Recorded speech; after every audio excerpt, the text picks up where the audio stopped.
Hi hello welcome back to our YouTube channel Pradeep Kannadiga.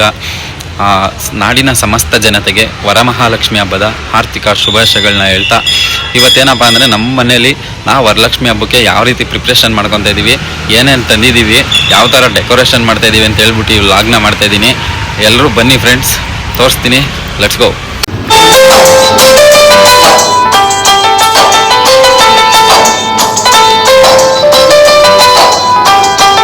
Finally ನಾವು ವರಮಹಾಲಕ್ಷ್ಮಿ ಹಬ್ಬಕ್ಕೆ ಅಂತ ಹೇಳ್ಬಿಟ್ಟು ಏನೇನೋ ಆನ್ಲೈನಲ್ಲಿ ಆರ್ಡರ್ ಮಾಡ್ಕೊಂಡಿದ್ವಿ, ಪ್ರತಿಯೊಂದು ಬಂತು. ಆರ್ಟಿಫಿಷಿಯಲ್ ಫ್ಲವರ್ ಆಗಿರ್ಬೋದು, ಮತ್ತು ಇನ್ನು ಡೆಕೋರೇಷನ್ ಐಟಮ್ಗಳಿರ್ಬೋದು, ಪ್ರತಿಯೊಂದು ಆರ್ಡರ್ ಮಾಡ್ಕೊಂಡಿದ್ದೆಲ್ಲ ಬಂತು 2 ದಿನ ಮುಂಚೆನೇ. ಸೊ ಅದನ್ನೆಲ್ಲ ಎತ್ಕೊಂಡು ಒಂದೊಂದಾಗಿ ರೆಡಿ ಮಾಡ್ತಾ ಇದ್ದೀವಿ.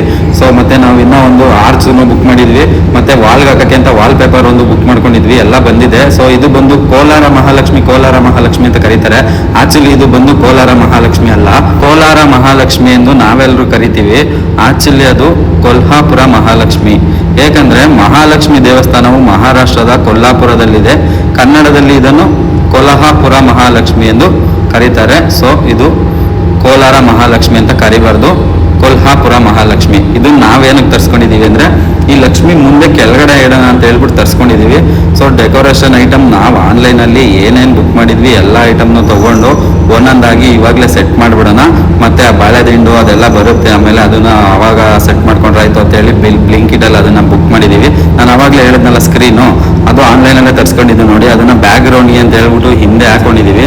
ಸೊ ಬಂದಿರೋ ಆರ್ಟಿಫಿಷಿಯಲ್ ಐಟಮ್ ಇರ್ಬೋದು, ಪ್ರತಿಯೊಂದೂ ಒಂದೊಂದಾಗಿ ಸೆಟ್ ಮಾಡ್ಕೊತಾ ಇದ್ದೀವಿ, ಎಲ್ಲನೂ ಕೆಳಗಡೆ ಇಟ್ಕೊಂಡು. ಇದೆಲ್ಲ ಬಂದು ನಾವು ಆನ್ಲೈನಲ್ಲೇ ತರಿಸ್ಕೊಂಡಿರೋದು. ಈ ಕೆಳಗಡೆ ನೀವೇನು ನೋಡ್ತಾ ಇದ್ದೀರಾ, ಈ ಫ್ಲವರ್ ಹಾಕಿರೋದು ಅದೆಲ್ಲ ಬಂದು ಒರಿಜಿನಲ್ ಫ್ಲವರ್ ಥರನೇ ಕಾಣಿಸ್ತೈತೆ ವಿಡಿಯೋದಲ್ಲಿ ನೋಡೋಕ್ಕೆ ಗುರು.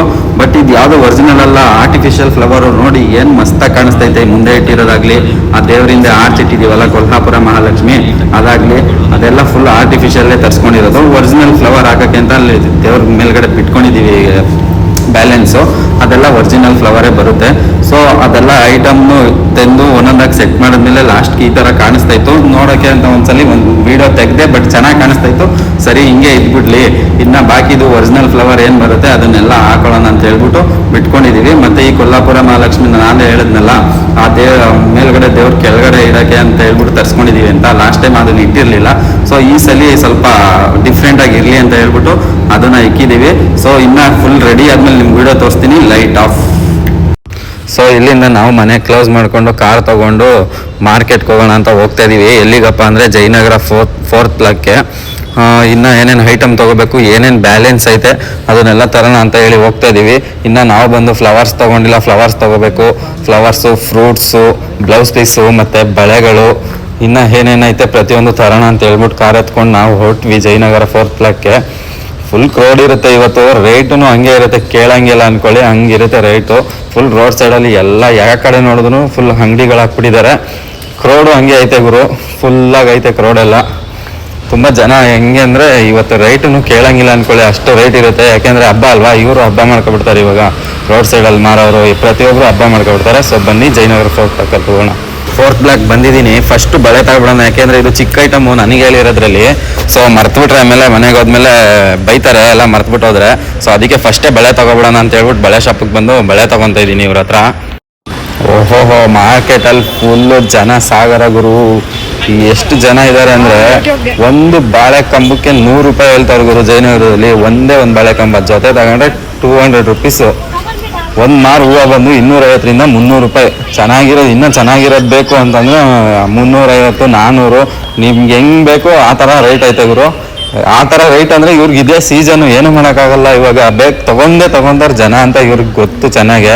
ತೆಂಗಿನಕಾಯಿ ಬಂದ್ಬಿಟ್ಟು kg 80 ರೂಪಾಯಿ, ಒಂದು ಕಾಯಿ ತಗೊಂಡ್ರೆ 60 ರೂಪಾಯಿ. ಇನ್ನು 20 ರೂಪಾಯಿ ಹಾಕ್ಬಿಟ್ರೆ 2 ತೆಂಗಿನಕಾಯಿ ಬರ್ತವೆ ಆರಾಮಾಗಿ, 1 kgನೇ ತೊಗೊಬಿಡ್ಬೋದು.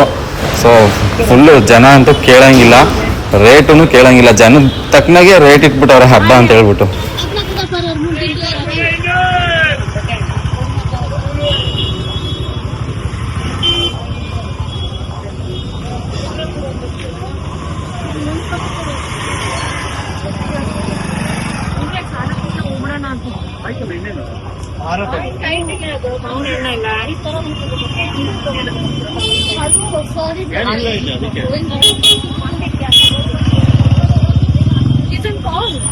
ನೋಡಿ ಎಲ್ಲ ಫ್ರೆಶ್ ಆಗಿರೋ ಐಟಮ್ ಇಟ್ಟವ್ರೆ. ಹೂವಾಗಲಿ ಹಣ್ಣಾಗಲಿ ತರಕಾರಿ ನೋಡಿ ಎಷ್ಟು ಫ್ರೆಶ್ ಇರೋದು ಇಟ್ಟಿದ್ದಾರೆ ಇವರು ಅಂತ ಹೇಳ್ಬಿಟ್ಟು. ಒಂದೊಂದು ಇಲ್ಲಿದೆ ನೋಡಿ, ಇದು ರೆಡ್ ಕಲರ್ ಬಂದು ಇದೇನಪ್ಪ ಅಂದರೆ ನೀವು ಇವಾಗ ದೇವಿ ಕೂರಿಸ್ತೀರಲ್ಲ ಲಕ್ಷ್ಮಿ, ಅದರಿಂದ ಇಡೋಕ್ಕೆ ಅಂತೇಳಿ ಮಾಡಿರೋದು ಇದು. ಅದು ರೆಡ್ ಕಲರ್ ಬಂದು ನಿಮಗೆ 2000 ಅಂತೆ, ವೈಟ್ ಬಂದು 2500 3000 ಹಂಗಾಗುತ್ತಂತೆ. ಅಂದರೆ ಸೈಜ್ ತಕ್ಕನಾಗ ಹೋಗುತ್ತೆ, ಅದ್ರ ಡಿಸೈನ್ ತಕ್ಕನಾಗೆ ರೇಟ್ ಮಾಡಿದ್ದಾರೆ ಅವರು. ಇಷ್ಟೊಂದು ಜನ ಅವ್ರು ಯಾರ ನೋಡ್ಕೊಂಡು ಸಾಯ್ತಿಯಲ್ಲ ಗುರು. ಜಯನಗರ ಕಾಂಪ್ಲೆಕ್ಸ್ ರೋಡ್ ಇದು. ಎಷ್ಟು ಜನ ಇದ್ದಾರೆ ಅಂದರೆ ಇಲ್ಲಿ ಬಂದಿರೋ ಪ್ರತಿಯೊಬ್ಬರೂ ಹಬ್ಬಕ್ಕೋಸ್ಕರನೇ ಐಟಮ್ ತೊಗೊಳಕ್ಕೆ ಬಂದಿರೋರು. ಇಲ್ಲಿರೋ ಪ್ರತಿಯೊಂದು ವ್ಯಾಪಾರಿಗಳಿಗೂ ಗೊತ್ತು, ನೀವು ಎಷ್ಟು ಹೇಳಿದ್ರು ತಗೋತಾರೆ, ಇವತ್ತು ಎಷ್ಟು ರೇಟ್ ಹೇಳಿದ್ರು ತಗೋತಾರೆ ಅಂತ ಗೊತ್ತು. ಯಾಕೆಂದರೆ ಹಬ್ಬದ ವಿಶೇಷ. 10 ರೂಪಾಯಿ ಕಡಿಮೆ ಮಾಡ್ಕೊ, 20 ರೂಪಾಯಿ ಕಡಿಮೆ ಮಾಡ್ಕೊ, ಅದೆಲ್ಲ ಇವತ್ತು ಇಲ್ಲಕ್ಕೆ ಇಲ್ಲ. ಅವ್ರು ಏನು ಹೇಳ್ತಾರೆ ಅದೇ ರೇಟುಗುರು. ಸರಿ, ನನಗೆ ಏನೇನು ಐಟಮ್ ಹೇಳಿದ್ರು ಪ್ರತಿಯೊಂದೂ ನಾನು ತೊಗೊಂಡಿದ್ದೀನಿ. ಮೊಬೈಲ್ ಚಾರ್ಜ್ ಇರಲಿಲ್ಲ, ಸೊ ವೀಡಿಯೋ ತೆಗಿಯೋಕ್ಕಾಗಿಲ್ಲ. ಸೊ ಎಲ್ಲ ತೊಗೊಂಡಿದ್ದೀನಿ, ಬನ್ನಿ ಮನೆಗೆ ಹೋಗೋಣ. ಸೊ ನಾನು ಅಲ್ಲಿಂದ ಬಂದು ಐಟಮ್ ಎಲ್ಲ ಕೊಟ್ಬಿಟ್ಟು ಟಿಫನ್ ಮಾಡ್ಕೊಂಡು ಬರೋಷ್ಟರಲ್ಲಿ ಇವರಿಬ್ಬರು ಆಲ್ರೆಡಿ ಲೇಟ್ ಆಗುತ್ತೆ ಅಂತೇಳಿ ಕೆಲಸ ಶುರು ಮಾಡ್ಕೊಂಡ್ಬಿಟ್ಟಿದ್ರು. ಇವ್ರು ಬಂದು ಅರುಣಾಕ್ಷಿ ಮತ್ತು ಮಲ್ಲಮ್ಮ ಅಂತ ನಮ್ಮ ಮನೆ ಕೆಲಸದವರು. ಬೆಳಿಗ್ಗೆ ಒಬ್ಬರು ಸಂಜೆ ಒಬ್ಬರು ಬರ್ತಾರೆ ಕೆಲಸಕ್ಕೆ. ಸೊ ಇವಾಗ ಹಬ್ಬ ಇದೆಯಲ್ಲ, ಹಬ್ಬದ ವಿಶೇಷ ಅಂತ ಹೇಳ್ಬಿಟ್ಟು ಇಬ್ಬರೂ ಒಟ್ಟಿಗೆ ಹಾಕೊಂಡು ರುಬ್ಬುತ್ತಾ ಇದ್ದೀವಿ. ಇವ್ರು ಏನು ಮಾಡ್ತಾಯಿದ್ದಾರೆ ಅಂದರೆ ತೆಂಗಿನಕಾಯಿ, ಬ್ಲೌಸ್ ಪೀಸು, ಅರ್ಶಿನ, ಕುಂಕುಮ, ಬಳೆ ಇದನ್ನೆಲ್ಲ ಸೇರಿಸಿ ಒಂದು ಪ್ಯಾಕ್ ಮಾಡಿ ಇಡ್ಸ್ತಾ ಇದ್ದೀವಿ. ಸೊ ಎಲ್ಲ ಪ್ಯಾಕ್ ಮಾಡಿದವ್ರಿಗೆ ಬಂದವ್ರಿಗೆ ಕೊಡೋಕ್ಕೆ ಬೇಕಲ್ಲ, ಅರ್ಶಿನ ಕುಂಕುಮ ಕೊಡ್ತೀರಲ್ಲ ನೀವೆಲ್ಲ. ಸೊ ಆ ಥರ ಕೊಡೋಕ್ಕೆ ಅಂತೇಳಿ ನಾವು ಇನ್ವೈಟ್ ಮಾಡಿರೋರೆಲ್ಲ ಬಂದರೆ ಕಡಿಮೆ ಆಗಬಾರ್ದು ಅಂತ ಹೇಳ್ಬಿಟ್ಟು ಒಟ್ಟಿಗೆ ಒಂದು 300 ಪೀಸಸ್ಸು ರೆಡಿ ಮಾಡಿ ಇಕ್ಕಿದ್ದೀವಿ. ಸೊ ಬನ್ನಿ, ಇಲ್ಲಿಂದ ದೇವ್ರಿಗೆ ಅಲಂಕಾರ ಮಾಡ್ತವ್ರೆ, ಅಲ್ಲಿ ಹೋಗೋಣ. ಅಲ್ಲಿ ತೋರಿಸ್ತೀನಿ ನಿಮಗೆ ನಮ್ಮ ಮನೆಯದು ಯಾವ ಥರ ಪ್ರಿಪ್ರೇಷನ್ ನಡೀತೈತೆ ಅಂತೇಳಿ. ಈ ಹಾರ ಬಂದು ಸ್ಪೆಷಲ್ ಆಗಿ ಅಂತ ದೇವ್ರಿಗೆ ಹಾಕೋಕ್ಕೆ ಅಂತ ಮಾಡಿಸಿದ್ದು. ಇದು ಲೋಟಸ್ ಇದೆಯಲ್ಲ, ಆ ತಾವರೆ ಹೂವಲ್ಲೇ ಪ್ರತಿಯೊಂದು ದಳನೂ ತೆಗೆದು ನೀಟಾಗಿ ಕಟ್ಟಿದ್ದಾರೆ. ಇದೊಂದೇ 3000 ಗುರು, ಅಷ್ಟು ರೇಟು. ನೋಡೋ ಗುರು, ಹಾರ ಹಾಕಿದ್ದೀವಿ ಫೈನಲಾಗಿ. ನಮ್ಮ ಮನೆ ಲಕ್ಷ್ಮಿ ಯಾವ ಥರ ಕಾಣಿಸ್ತೈತೆ ನೀವೇ ನೋಡಿ. ನಾವು ನೆನ್ನೆ ಏನೇನು ಶಾಪಿಂಗಿಂದ ತೊಗೊಂಡ್ಬಂದ್ವಿ ಪ್ರತಿಯೊಂದೂ ಮುಗಿಸ್ಬಿಟ್ಟಿದ್ದೀವಿ. ಇವಾಗ ಒರಿಜಿನಲ್ ಫ್ಲವರ್ ಏನು ಹಾಕಿರಲಿಲ್ಲ, ನಿಮಗೆ ಲಾಸ್ಟು ಹಿಂದೆ ಬ್ಯಾಕ್ ವಿಡಿಯೋದಲ್ಲಿ ನೋಡಿದ್ರೆ ಏನೇನು ಹಾಕಿರಲಿಲ್ಲ, ಅದನ್ನೆಲ್ಲ ಇವಾಗ ಕಂಪ್ಲೀಟ್ ಆಗಿದೆ. ಇನ್ನೇನಿಲ್ಲ, ಫುಲ್ ರೆಡಿ ಆಗಿದೆ. ಇವಾಗ ಏನಿದ್ರು ಬೆಳಗಿನ ಪೂಜೆ, ಇವಾಗ ಲಕ್ಷ್ಮಿ ಕೂರ್ಸಾಯ್ತಲ್ಲ, ಈಗ ಬೆಳಗಿನ ಪೂಜೆ ಏನೈತೆ ಅದನ್ನು ಮುಗಿಸ್ಕೊಂಡು ಇನ್ನು ಸಂಜೆ ನಾವು ಯಾರ್ಯಾರನ್ನ ಇನ್ವೈಟ್ ಮಾಡಿದ್ದೀವಿ ಅವ್ರಿಗೆ ಅಂತ ನೆನ್ನೆ ಎಲ್ಲ ಪ್ಯಾಕ್ ಮಾಡಿ ಇಕ್ಕಿದ್ದೀವಿ. ಅರ್ಶಿನ ಕುಂಕುಮ, ಬಳೆ, ಬ್ಲೌಸ್ ಪೀಸ್ ಎಲ್ಲ ಹಾಕಿ.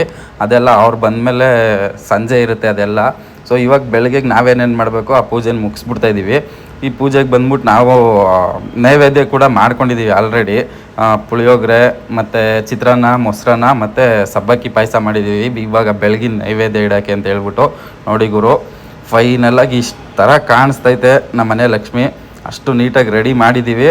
ನಾವು ಬಂದು ಲಾಸ್ಟ್ ಟೈಮ್ ಬಂದು ಪೂಜಾ ರೂಮಲ್ಲೇ ಮಾಡಿದ್ವಿ. ಅದು ಹಾಕ್ತೀನಿ ನಿಮಗೆ ವಿಡಿಯೋ, ಇಲ್ಲ ಒಂದು ಪಿಕ್ಚರ್ ಹಾಕ್ತೀನಿ ಸ್ಕ್ರೀನ್ ಮೇಲೆ.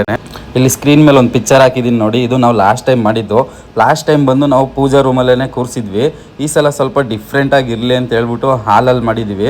ಲಾಸ್ಟ್ ಟೈಮ್ ಥರ ಬೇಡ, ಓಡಾಡೋಕ್ಕಾಗಲ್ಲ ಜನಕ್ಕೆ ಬಂದವ್ರಿಗೆ ಅಂತೇಳಿ ಈ ಸತಿ ಹಾಲಲ್ಲಿ ಮಾಡ್ತಾಯಿದ್ದೀವಿ. ಸೊ ನೋಡಿ, ಈ ವರಮಹಾಲಕ್ಷ್ಮಿ ಹಬ್ಬದ ಹಿಂದೂ ಧರ್ಮದಲ್ಲಿ ಏನಕ್ಕಪ್ಪ ಆಚರಣೆ ಮಾಡ್ತಾರೆ ಅಂತ ಹೇಳಿದ್ರೆ, ವರಮಹಾಲಕ್ಷ್ಮಿ ವ್ರತವು ಹಿಂದೂ ಧರ್ಮದಲ್ಲಿ ಬಹಳ ಮಹತ್ವ ಪಡೆದ ಹಬ್ಬವಾಗಿದ್ದು, ಇದು ಶ್ರಾವಣ ಮಾಸದ ಶುಕ್ಲ ಪಕ್ಷದ ಶುಕ್ರವಾರದಂದು ಆಚರಿಸಲಾಗುತ್ತದೆ. ಈ ದಿನ ಲಕ್ಷ್ಮೀ ದೇವಿಯನ್ನು ಪೂಜಿಸಲಾಗುತ್ತದೆ ಮತ್ತು ಮಹಿಳೆಯರು ತಮ್ಮ ಪತಿ ಮತ್ತು ಕುಟುಂಬದವರ ಒಳಿತಿಗಾಗಿ ಉಪವಾಸ ಮಾಡುತ್ತಾರೆ. ಮಹಾಲಕ್ಷ್ಮಿ ವ್ರತವು ಸಂಪತ್ತು, ಸಮೃದ್ಧಿ ಮತ್ತು ಸಂತೋಷವನ್ನು ತರುತ್ತದೆ ಎಂಬುದು ಹಿಂದೂ ಧರ್ಮದಲ್ಲಿ ನಂಬಲಾಗಿದೆ. ಮತ್ತು ಈ ವರಮಹಾಲಕ್ಷ್ಮಿ ಹಬ್ಬನ ಏನಕ್ಕೆ ಆಚರಿಸ್ತಾರೆ, ಏನಿದ್ರ ವಿಶೇಷತೆ, ಯಾವಾಗಿಂದ ಇದು ಸೃಷ್ಟಿಯಾಯಿತು, ಏನಕ್ಕೆ ಅಂತ ಅಂದರೆ ಇದ್ರ ಕತೆ ಎಲ್ರಿಗೂ ಗೊತ್ತು ಅಂತ ಅಂದ್ಕೊತೀನಿ. ಗೊತ್ತಿಲ್ಲದಿರೋ ಕೇಳಿಸ್ಕೊಳ್ಳಿ, ಗೊತ್ತಿಲ್ಲದಿರೋರು ವಿಡಿಯೋನ ಸ್ಕಿಪ್ ಮಾಡ್ದೇ ನೋಡಿ ಕೇಳಿಸ್ಕೊಳ್ಳಿ ಕತೆನ. ಒಮ್ಮೆ ಶಿವ ಮತ್ತು ಪಾರ್ವತಿ ದೇವಿಯು ಏಕಾಂತದಲ್ಲಿದ್ದಾಗ ಪಾರ್ವತಿ ಈ ಜಗತ್ತಿನ ಉದ್ಧಾರಕ್ಕಾಗಿ ಯಾವ ವ್ರತವನ್ನು ಆಚರಿಸಬೇಕು ಎಂದು ಶಿವನನ್ನು ಕೇಳಿದಾಗ ಶಿವನು ವರಮಹಾಲಕ್ಷ್ಮಿ ವ್ರತವನ್ನು ಆಚರಿಸುವಂತೆ ಹೇಳುತ್ತಾನೆ. ಪಾರ್ವತಿಯು ವ್ರತದ ವಿಧಾನವನ್ನು ವಿವರವಾಗಿ ತಿಳಿದುಕೊಳ್ಳಲು ಬಯಸಿದಾಗ ಶಿವನು ಚಾರುಮತಿ ಎಂಬ ಮಹಿಳೆಯ ಕಥೆಯನ್ನು ಹೇಳುತ್ತಾನೆ.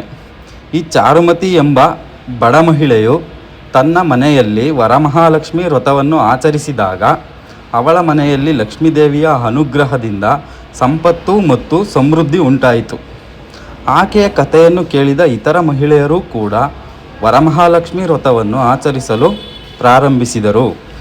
ವರಮಹಾಲಕ್ಷ್ಮಿ ವ್ರತವನ್ನು ಆಚರಿಸುವುದರಿಂದ ಭಕ್ತರು ಎಲ್ಲ ರೀತಿಯ ಕಷ್ಟಗಳಿಂದ ಮುಕ್ತರಾಗುತ್ತಾರೆ ಮತ್ತು ಅವರ ಇಷ್ಟಾರ್ಥಗಳು ನೆರವೇರುತ್ತವೆ ಎಂಬುದನ್ನು ಕನ್ನಡ ಹಿಂದೂಸ್ತಾನ್ ಟೈಮ್ಸ್ ಹೇಳುತ್ತದೆ.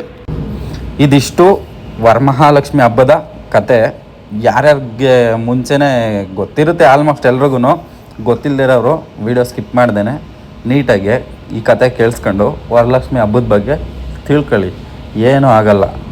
ಸೊ ನಮ್ಮನೆ ಇಷ್ಟು ಮಾಡಿದ್ದೀವಿ ಸದ್ಯಕ್ಕೆ. ಲಾಸ್ಟ್ ಇಯರ್ದು ನಿಮ್ಗೆ ಆವಾಗಲೇ ಕ್ಲಿಪ್ ಹಾಕ್ತೆ ನೋಡಿ ಒಂದು, ಅದು ನಾವು ಪೂಜಾ ರೂಮಲ್ಲಿ ಮಾಡಿದ್ವಿ. ಬಟ್ ಈ ಸಲ ಸ್ವಲ್ಪ ಡಿಫ್ರೆಂಟಾಗಿ ಇರಲಿ, ಬಂದವ್ರಿಗೆ ಜಾಗ ನೀಟಾಗಿರಲಿ ಓಡಾಡೋಕ್ಕೆ ಅಂತೇಳಿ ಹಾಲಲ್ಲಿ ಮಾಡಿದ್ದೀವಿ. ಸೊ ಪೂಜೆ ಶುರು ಮಾಡ್ಕೊಂಡಿದ್ದೀವಿ. ನಾವು ನೈವೇದ್ಯ ಇಟ್ಟಿದ್ದೀವಿ, ಕಾಯ್ತಾಯಿದ್ದೀವಿ ನೈವೇದ್ಯಕ್ಕೆ. ಪೂಜೆ ಮುಗಿದ ತಕ್ಷಣ ಬೆಳಗ್ಗೆ ಟಿಫನ್ನು ಅದೇ ನೈವೇದ್ಯ ನಮಗೆ. ಏನು ಪುಳಿಯೋಗರೆ, ಚಿತ್ರಾನ್ನ, ಸಬ್ಬಕ್ಕಿ ಪಾಯಸ ಮತ್ತು ಮೊಸರನ್ನ ಇವತ್ತಿನ ಟಿಫನ್ಗೆ. ಪೂಜೆ ಆದ ತಕ್ಷಣ ನಾವು ಲಕ್ಷ್ಮಿಗೆ ಸ್ವಲ್ಪ ತಿನ್ನಿಸಿ ನೆಕ್ಸ್ಟು ನಾವು ತಿನ್ನೋದೆ.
ಬನ್ನಿ ಆಚೆಯಿಂದ ತೋರಿಸ್ತೀನಿ ನೋಡಿ. ಇದು ರಂಗೋಲಿ ಹಾಕಿರೋದು ಡೋರಲ್ಲಿ, ಮೇನು ಒಳಗಡೆ ಎಂಟ್ರೆನ್ಸ್ಗೆ.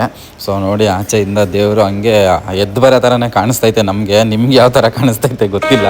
ಸೊ ನಮಗಂತೂ ಆಚೆಗೆ ಇಂದ ಒಂದು ಬಂದರೆ ಒಳಗಡೆ ದೇವರೇ ಎದ್ದು ಬರ್ತೈತೆ ಅನ್ನೋ ಥರ ಫೀಲು, ಅಷ್ಟು ನೀಟಾಗಿ ಕಾಣಿಸ್ತೈತೆ. ಸೊ ನಮ್ಮನೆ ಹಬ್ಬಕ್ಕೆ ಇಷ್ಟೆಲ್ಲ ರೆಡಿ ಮಾಡಿದ್ದೀವಿ. ಇನ್ನೇನಿದ್ರು ಸಂಜೆ ನಾವು ಇನ್ವೈಟ್ ಮಾಡಿರೋರಿಗೆ ಬಂದು ನಾವು ಹಂಗೆ ಅವ್ರಿಗೆ ನೈಟ್ ಊಟಕ್ಕೆ ಕೂಡ ಅರೇಂಜ್ ಮಾಡಿದ್ದೀವಿ. ಬಂದವ್ರಿಗೆ ಗೆಸ್ಟ್ಗೆ ಪೂಜೆ ಮುಗಿಸ್ಕೊಂಡು ಅವ್ರು ಊಟ ಮಾಡ್ಕೊಂಡು ಹೋಗೋ ಥರ ವ್ಯವಸ್ಥೆ ಮಾಡಿದ್ದೀವಿ. ಸೊ ಬನ್ನಿ ಸಂಜೆ ತೋರಿಸ್ತೀನಿ ನಿಮಗೆ, ಅಲ್ಲಿ ತನಕ ಇರಲಿ. ಹಾಯ್ ಹೆಲೋ, ನಾವು ಇವಾಗ ಸಂಜೆ ಪೂಜೆನ ಶುರು ಮಾಡ್ಕೊಂಡಿದ್ದೀವಿ. ಮತ್ತು ನಾವು ಯಾರ್ಯಾರನ್ನ ಇನ್ವೈಟ್ ಮಾಡಿದ್ವಿ ಅವರೆಲ್ಲರೂ ಪ್ರತಿಯೊಬ್ಬರು ಒಬ್ಬೊಬ್ಬರಾಗಿ ಬರ್ತಾಯಿದ್ದಾರೆ. ಸೊ ಬಂದವ್ರಿಗೆ ಅಂತೇಳಿ ನಾವು ಅವ್ರಿಗೆ ಬಂದವ್ರನ್ನ ಹಾಗೆ ಕಳಿಸ್ಬಾರ್ದಂತ ಹೇಳಿ ಸೊ ಅವ್ರಿಗೆ ಅಂತಲೇ ಸಪ್ರೇಟಾಗೆ ಊಟನ ಅರೇಂಜ್ ಮಾಡಿದ್ವಿ. ಅವರು ಸುಧಾ ಕ್ಯಾಟ್ರಿಂಗ್ ಅವರು ತೊಗೊಂಬಂದು ಇಟ್ಟೋಗಿದ್ದಾರೆ. ಸೊ ಬಂದವರು ಇಲ್ಲಿ ದೇವ್ರ ಹತ್ರ ತಿನ್ನೋಕ್ಕಾಗಲ್ಲ, ಯಾಕೆಂದರೆ ಎಲ್ಲರೂ ಬರ್ತಾಯಿರ್ತಾರೆ. ಸೊ ಅದಕ್ಕೆ ಅಂತಲೇ ನಾವು ಸಪ್ರೇಟಾಗೆ ಊಟ ಮಾಡೋಕ್ಕೆ ಅಂತಲೇ ಸಪ್ರೇಟಾಗಿ ಒಂದು ಸೈಡಲ್ಲಿ ಜಾಗನ ಇದು ಮಾಡ್ಕೊಂಡಿದ್ದೀವಿ. ಮತ್ತು ಈಗ ಪೂಜೆ ನಡೀತೈತೆ. ಪೂಜೆ ಆದ ತಕ್ಷಣ ಅವ್ರು ಬಂದವ್ರಿಗೆ ಅರ್ಶಿನ ಕುಂಕುಮ ಕೊಡೋದೆಲ್ಲ ಆದಮೇಲೆ ಅವ್ರಿಗೆ ಊಟ ಎಲ್ಲ ಬಡಿಸಿ ಅವ್ರಿಗೆಲ್ಲ ಕಲಿಸ್ಕೊಡ್ಬೇಕು. ಮತ್ತು ನಾವು ಕ್ಯಾಟ್ರಿಂಗಲ್ಲಿ ಏನು ಆರ್ಡ್ರ್ ಮಾಡಿದ್ವಿ ಅಂದರೆ ಸ್ವೀಟ್ಗೆ ಕಾಜು ಬರ್ಫಿ, ಮತ್ತು ಇದು ಕಡಲೆ ಬುಗ್ರಿ, ವೆಜಿಟೇಬಲ್ಸ್ ಪಲಾವು. ಇದು ಸಕ್ಕತ್ತಾಗಿ ಮಾಡ್ತಾರೆ ನಾವು ಹೇಳಿದ ಕ್ಯಾಟ್ರಿಂಗ್ ಅವರು. ಸೊ ವೆಜಿಟೇಬಲ್ಸ್ ಪಲಾವು, ಅವಾಗಲೇ ಹೇಳಿದ್ನಲ್ಲ ಕಡಲೆ ಬುಗ್ರಿ ಅಂತ. ನಾವು ಊರ್ ಸೈಡ್ ಕಡಲೆ ಬುಗ್ರಿ ಅಂತೀವಿ, ನೀವೇನಂತೀರ ಗೊತ್ತಿಲ್ಲ. ಕರ್ಡ್ ರೈಸು ಮತ್ತು ಆ ಕಡೆ ಸೈಡಲ್ಲಿರೋದು ಸಬ್ಬಕ್ಕಿ ಪಾಯಸ. ಟೋಟಲಾಗಿ ನಮ್ಮನೆ ವರಮಹಾಲಕ್ಷ್ಮಿ ಹಬ್ಬದ ವಿಶೇಷತೆ ಈ ಥರ ಇತ್ತು ನೋಡಿ. ಸೊ ಮತ್ತೊಮ್ಮೆ ಸಮಸ್ತ ನಾಡಿನ ಜನತೆಗೆ ವರಮಹಾಲಕ್ಷ್ಮಿ ಹಬ್ಬದ ಶುಭಾಶಯಗಳನ್ನ ತಿಳಿಸ್ತಾ ಈ ವಿಡಿಯೋನ ಮುಗಿಸ್ತಾ ಇದ್ದೀನಿ. ದಯವಿಟ್ಟು ಸಬ್ಸ್ಕ್ರೈಬ್ ಮಾಡ್ಕೊಳ್ಳಿ, ಲೈಕ್ ಮಾಡಿ, ಶೇರ್ ಮಾಡಿ ಹಾಗೂ ಕಮೆಂಟ್ ಮಾಡಿ. ಬಾಯ್ ಬಾಯ್.